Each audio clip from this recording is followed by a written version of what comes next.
kebanyakan manusia cemas, kebanyakan manusia goncang di padang mahsyar. Tidak ada yang bisa membela, tidak ada yang bisa menyelamatkan, tidak ada yang bisa melindungi.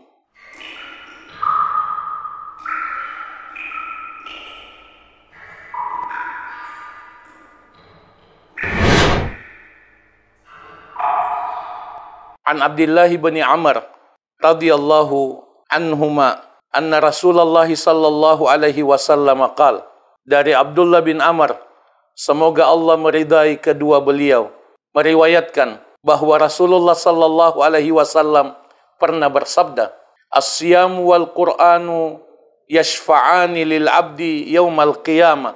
Puasa dan salat, puasa dan Al-Qur'an.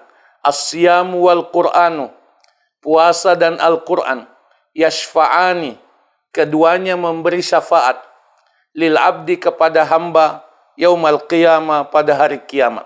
Yaqulus siyam, puasa akan berbicara, puasa kita akan berbicara.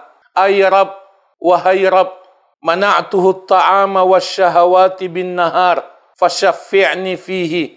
Aku, puasa, telah menghalangi dia untuk makan dan untuk melampiaskan syahwatnya di siang hari, maka terimalah syafaatku untuknya.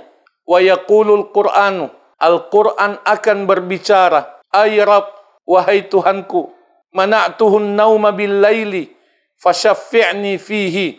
Aku, Al-Qur'an, telah menghalangi dia tidur di waktu malam, maka terimalah syafaatku untuknya. Qala, Rasulullah sallallahu alaihi wasallam bersabda, fayusyaffa'ani, lalu keduanya, puasa dan Al-Qur'an, diterima syafaatnya untuk orang yang diberikan syafaat oleh puasa dan Al-Qur'an. Rawahu Ahmad wa sahhahahu asy-Syaikh Al-Albani.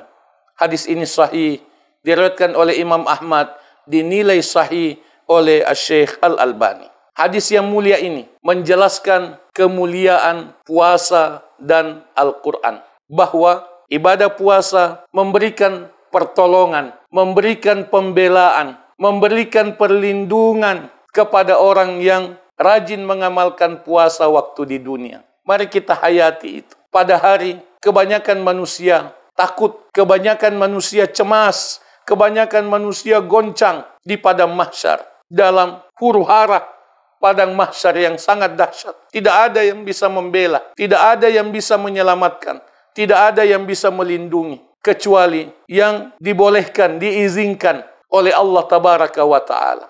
Antara lain yang memberi syafaat adalah puasa dan Al-Qur'an. Al-Qur'an juga membela orang yang rajin membacanya. Al-Qur'an memberikan syafaat kepada orang yang rajin membacanya. Berbahagialah orang yang diberi syafaat oleh puasa dan Al-Qur'an di padang mahsyar. Karena itu adalah tanda keselamatan di hari akhirat. Itu adalah tanda kemuliaan di hari akhirat nanti. Semoga puasa kita memberi syafaat kepada kita.